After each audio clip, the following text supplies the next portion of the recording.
Yeah, Chloe, pronouns are she, her, in Kentucky, wants to discuss theists communicating their thoughts with atheists, I think is how I'm supposed to read this. How's it going? Hey, I'm hanging in there. How are you guys? Doing good for a Sunday. Yeah, pretty good. Well, I wanted to share some thoughts. I've been, listening to atheist call-in shows and connecting quite a bit more with atheists. It's quite a bit of my community now, even though I'm still a Christian. I guess you could say I'm doing types of deconstructing, but there's been like a dynamic that I've been, hearing and kind of trying to put my finger on. And I think that I've figured out something helpful. And like I noticed, I think a lot of the dissonance that can sometimes happen on the calls is that I think a lot of us Christians, and I know that I certainly really felt this way at first, for lack of confrontation about it, or just lack of deeper thought about it. Like we try to put our faith into the language of science and rationality, and I think that that's where a lot of clashes come in, because to really believe in what we believe in, the language and understandings of science and rationality can't encompass it all. And I think that science and faith are like two sides of the same coin of truth. And I heard on the previous call, rationality really being pushed, and I totally get that. I'm, a big believer in as much rationality as possible, but Chloe, I'm sorry. Can I pause you? Could I pause you there? I want you to go on, but you said a sentence that I want to see if Jim has an immediate kind of response to here, just to kind of get the dialectic flowing. Sure. You said like science and faith are of like the same side coin, and I feel like if I know Jim very well, he has a lot of things to say about this. So are you okay if Jim kind of chimes in there and we go forward? Okay, cool, awesome. Yeah, I was just kind of wondering, when you say that there are two different ways to approach truth, how are you defining true? Well, what I said was that they are two sides of the same coin of truth, Right. and I guess another word for that in my brain would be like just ultimate reality, like just all of what reality is. But my question is how are you defining truth? How are you defining that word? How are you using it? Well, that's a good question. It's a hard question, by the way. It's a question we've been asking for a couple thousand years. So, yeah. Yeah. I mean,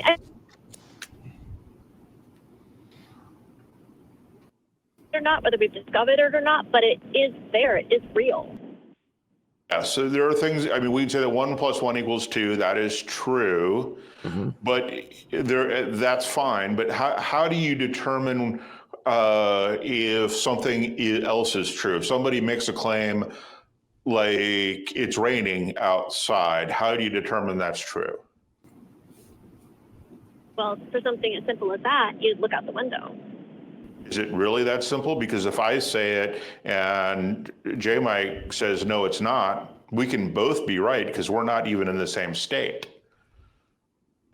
Well, then I guess you want to get more specific. Like, where are you when you're saying? Yeah. Specificity really matters. Yes. But the definition that I like to use is that which conforms to reality as adjudicated by predictive power. And it's one that, I'll think of his name here in a minute. He debates the minimal arguments. Gary Habermas. The guy who debates Gary Habermas, Paul. Apologia. Apologia. That's Apologia's definition. I really like it. Sorry, let me get back. Sorry, Paul, for calling you Gary Habermas. No worries. Truth is that which is that which conforms with reality is adjudicated by predictive power, right? And if we use that definition, faith, as most people use the word, how does faith conform to reality? Is there anything that I can't have faith in that is not true? So much concept, my brain's going in so many directions. If you don't mind, just so I don't lose it, I just want to, when you said that there's like this little spot here in that definition, as adjudicated by predictive power, like that which conforms to reality based on, I'm not saying it right, like that which conforms to reality based on as adjudicated by predictive power. Yeah, in predictive power, like Right. the specificity will matter because, like, you could say like, oh, if the sun comes up tomorrow and I predict that my God is true or something like that. But like, you need novel predictions. You need something that's like new, right? Presumably, if you're talking about this like metaphysical or this overarching kind of concept that God exists or whatever Christianity is true, it's going to have to be specific. And if it doesn't, look, someone could just be like, me getting to truth with this claim doesn't invoke novel predictions. Like, that's not how I go about that. Right. And you can do that. Right. But I feel like the more people take away things that help us in the real world get to truth, right, than what we do in scientific inquiry, the more you do that, it's very unclear what tools, if any, that you have. And then when me and Jim go like, hey, like, just take us to Home Depot and show us the aisle of the tool. It's like, there doesn't even exist the tool in the aisle. Like, we can't even describe what it is. So we have these available tools to help us to get to truth. So do you think yours is one that would, but do you think it's one that's going to be shared with like the empirical, like, investigations that we do? You mean when I'm talking about like my Christian faith? Yeah, I mean, I don't want. Jim probably has a point he wants to go on, so I want to get back to Jim and not derail. No, we're doing fine. Okay, cool. Because we're talking about how do we know that having faith in something is. Go ahead. Oh no, Jim, they want you to repeat the question. Oh, how do we know that having faith in something means that thing is true? If I have faith that Santa Claus is real, does that make Santa Claus real? Oh, goodness. I don't think that having faith in something is what makes it true. Okay. So you can have faith in things that are not true. Oh, yeah.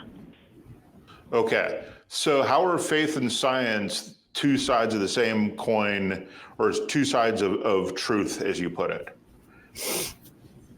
Well, thank you for pressing in with specificity, because I guess what I mean, rather than, because faith can be used in all kinds of tenses to express like the whole Christian worldview, because like, science, it's like this, truth based on like the scientific method, what we can really study and grasp and pin down. Why don't you just tell us what you mean by faith? I think that'll solve the issue, right? You just tell us what you mean by. A better word, I guess Christianity. Like, I think that science and like the Christian worldview. I think that. Oh, I don't. Do you want to make this move though, Chloe? I know, but Chloe, I will give you a moment. If you're gonna make that move, it's not gonna be favorable for you on this, because like we're gonna just rattle off several things that you're gonna have to contest with. Science and well, I'm not really I'm not really trying to just keep things favorable. I just wanted to talk. So I get that. It's something else. Yeah, that's fine. Yeah, clear so up, yeah. Christianity as a worldview and science may or may not be at odds, depending on how you define the Christian worldview. And that's the first problem that we're going to have to dig into, is how are you defining that? Because there are Christians who don't believe in evolution. There are Christians who believe the world is flat. There are Christians who believe in all kinds of things that are simply not true. For instance, the Bible. There are parts of the Bible that we know are not true. They cannot possibly be true, and yet they're in there. So that would be the first thing we would need to dig into. And now, while it is true that science has on occasion believed things that were not true, science has a correcting mechanism to fix itself. And it doesn't seem like Christianity does. Otherwise, the Bible would not be set. Yeah, otherwise the Bible would be very different than it is today. I would probably be like way closer to being a Christian if the process of doing that was updating on evidence and changing the text in a way, and not keeping like, this is what it is, and we have to work backwards to try to make it work. Well, then probably the places in Christianity where there are like debates between, people really wanting to keep things the same and people who are wanting to grow and progress, that's probably just not really as well known, because I've, for the past several years, have been very familiar with like a clash within Christendom and within my denomination about like, staying current with present truth and as the truth advances as we learn more, as opposed to like people who want to lock into things a certain way. But that's probably just not like the mainstream exposure in terms of the face of Christianity right now. Because, how can you know? When I hear people talk about. But how can you know like this is the thing though, you have this dispute and these issues between other Christians on this, and it's the same side of the coin. What we have in scientific inquiry is this doesn't exist in philosophy, right? This is something that philosophy doesn't get, which is consensus, right? People converging on opinions, and not just that, converging on the evidence, right? And you get this expert consensus in so many different domains of science, right? Chemistry, astrophysics, right? Name it. You don't have that when you talk to theologians, right? About what theological take. Should we be a Trinity? What's the best soteriological route? Like, how do we get salvation, right? There's massive soteriological confusion. By that, I mean confusion on how we get to salvation under Christianity. Yeah.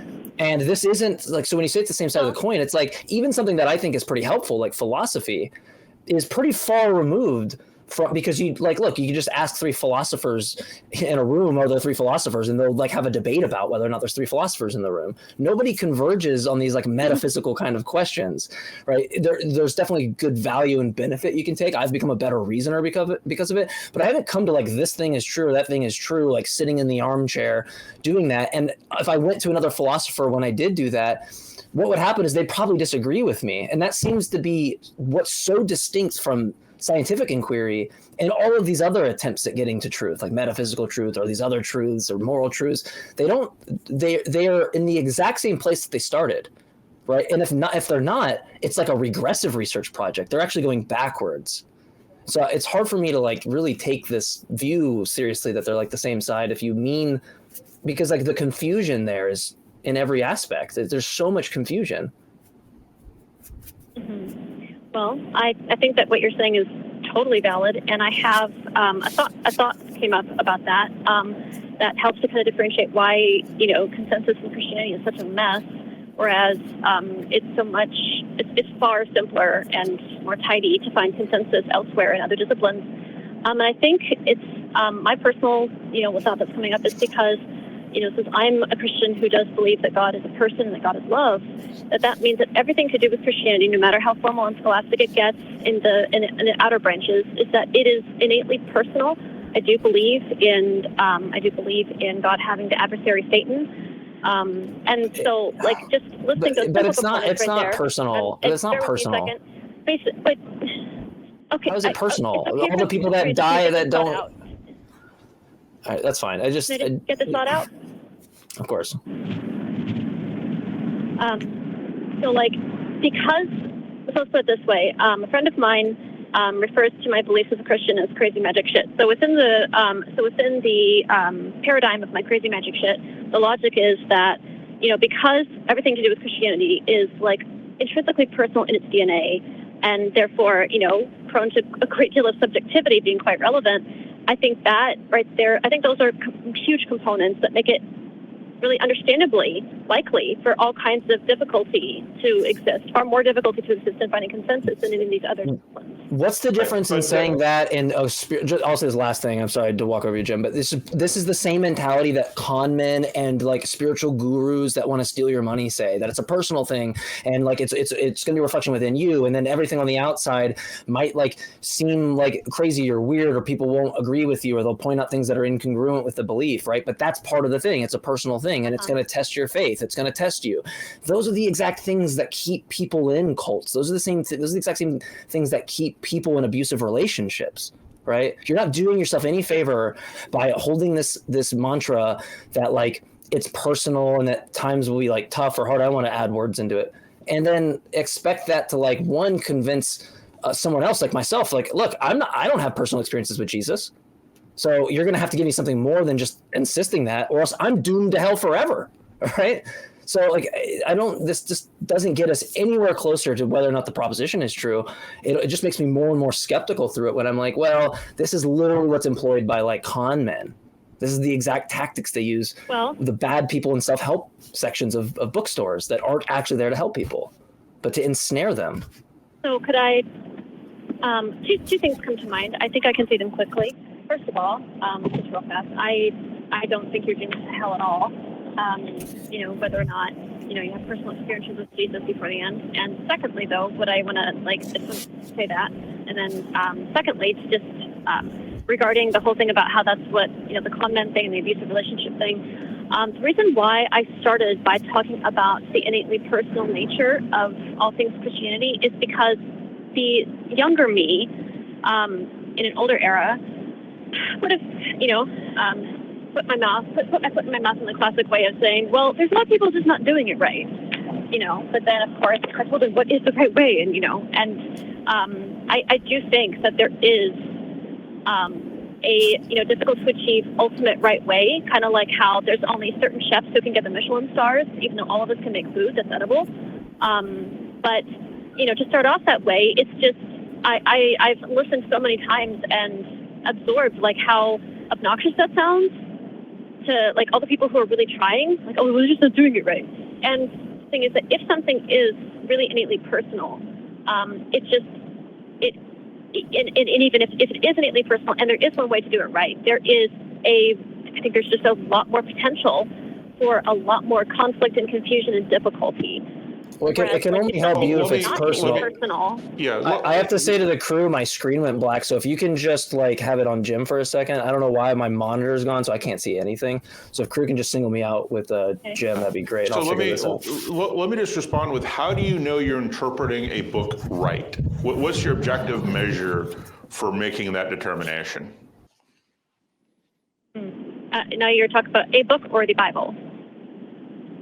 For me, it doesn't matter, but we can keep it on the Bible specifically. What is your objective measure for determining that that your interpretation of the Bible is correct? I don't know if I can say that it's objective, but what I am persuaded of, it's not a fast answer, but because, like I said, I'm deconstructing in certain ways, but I'm holding on to other things from my faith of origin in other ways. But let's see here. I'm theologically a Seventh-day Adventist, still culturally diverging from that in multiple ways. But I think that it's called there's these different interpretive hermeneutical methods, and I forget their exact terms. There's the historical critical. I think there's like a historical grammatical or something. But like, I don't have concise language, and I'm not trying to say that as an excuse. I'm just trying to be transparent rather than trying to give a cliche answer. But like, you're asking, what is my objective? Ask me the question again. What is your objective method for determining if your interpretation of the Bible is correct?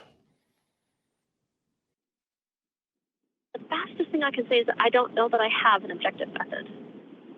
So it's all subjective. I think that's the most honest thing Right. And I don't know if I can go with that either. It's fuzzy. Okay. You're asking me a really good question I'm going to have to write down and dig into. Yeah, because there's some things I also want to ask you. These are just general questions. Matthew, Mark, Luke, and John, the four Gospels, the only pieces of evidence that we have, Matthew and Mark are 98% word for word copies of each other. Mark is the earlier copy, Matthew is the later, right? So now we're down to three. Matthew and Mark could be considered an eyewitness. It doesn't say it is. It doesn't say it's not. It's not written in the right person, but it could be an eyewitness. Luke, on the other hand, Matthew makes it a little weird because there's a point in Matthew where it's called the calling of Matthew, and he goes, and there was a man sitting at the tax booth named Matthew, and I don't know who refers to themselves in third person like that, but anyway, there's several other examples. Luke can't be an eyewitness because he says he's not an eyewitness. He says in the second paragraph there that he's going to go out and collect all these stories Exactly. and put them together, because that's what and that's what he does. He takes other people's stories and puts them together. He's a story collector. And then he edits those stories to give us Luke. John is the most unlike the previous two, right?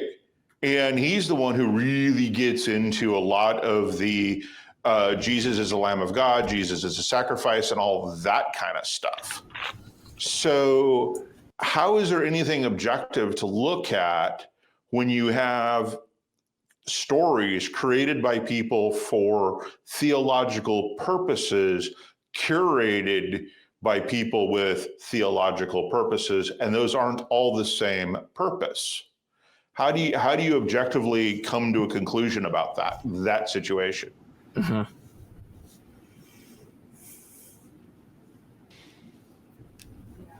I don't have a good immediate answer for you.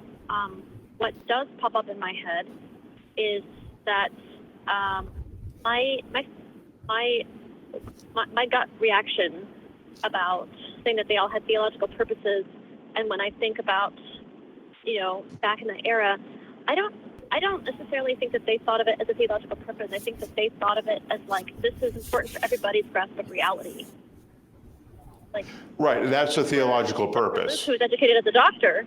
That is Right. a theological. Well, that's an assumption people make. We haven't even gotten into the fact that for centuries, none of these were actually labeled. Exactly. But that's a whole different discussion I don't really want to get into. But you're making an assumption about Luke, right? The only thing we know for sure about Luke is he put a bunch of stories together, because he tells us that in like the second paragraph. I forget what the verses are. Luke, but he actually tells us. It's Luke 1:1 to like Luke 1. It's the prologue of Luke. It's at the very beginning of Luke. Right. Yeah. I think do you mean that by making an assumption about Luke that I was making because he wasn't an eyewitness? Oh, sorry. So you're making an assumption he's a doctor, and we don't know that Luke was that the author was Luke, and we don't know that it was Luke the doctor that is referred to as the companion of Paul later on. Yeah, like if you read it, it's like the language is like, "Your excellent Theophilus, I have taken to give an orderly account for you so that you can know the things that have been told to you." If you look it up, it's very similar to what I just said. I'm not even looking at it. I've looked at it so many times because I've had to bring this up to so many people. But the point is, the theological stuff is really important to point.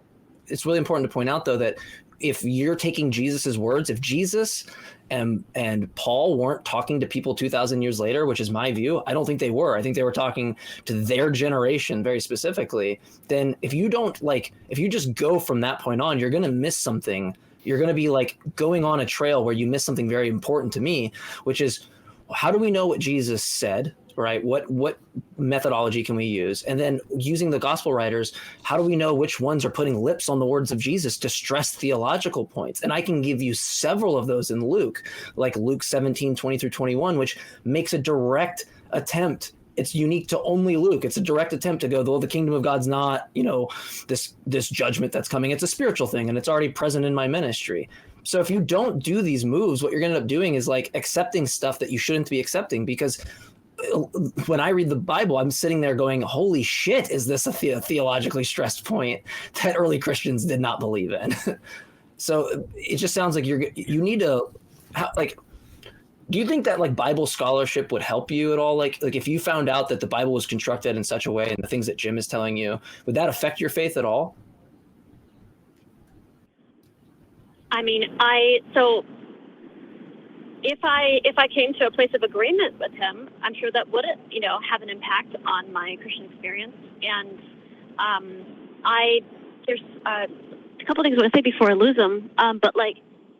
So I've talked to another friend of mine about like going back to school to study religion from just like other through other like at other universities where it's taught differently, just to learn more of like how it's like just more from other traditions. And I'm curious about that because I did study it in undergrad, but I don't want to get into the weeds about like how there was stuff I did and didn't pay attention to based on personal inclinations and assumptions and being in a bubble at the time. But also I wanted to like pop back up to the very beginning of thoughts of mine, is that like all those conversations, how you guys have been asking me really great questions I don't have good immediate answers for. I think this is another part of like what I first wanted to say is that not only do I think that a lot of us Christians start off wanting to put our faith in the language that you guys use and the framework that atheists use to try and have it be like a competitor that can win, but also, and I don't think competition should even be the spirit of this, but like, or the goal of this, but like, I think that the different kinds of really great stymieing questions that you guys ask is also, honestly, I think it's like a really strong evidence that like there's a lot of us who haven't thought deeply enough and studied deeply enough about what we believe and why. And frankly, like I think one of the reasons why a lot of us start and stutter and either like come up with like and kind of like cheating answers or just like I don't really know what to say to that is because like you guys are asking a lot of good questions that would make really excellent studies, and you're asking really good questions, and I think that I don't know if it's this show or others, but like you often quote that Bible verse about how Christians should be ready to give a reason for the faith that we have, or for a reason for the hope, and I've really been appreciating how like my friendships with atheists have been making me re-engage with my faith.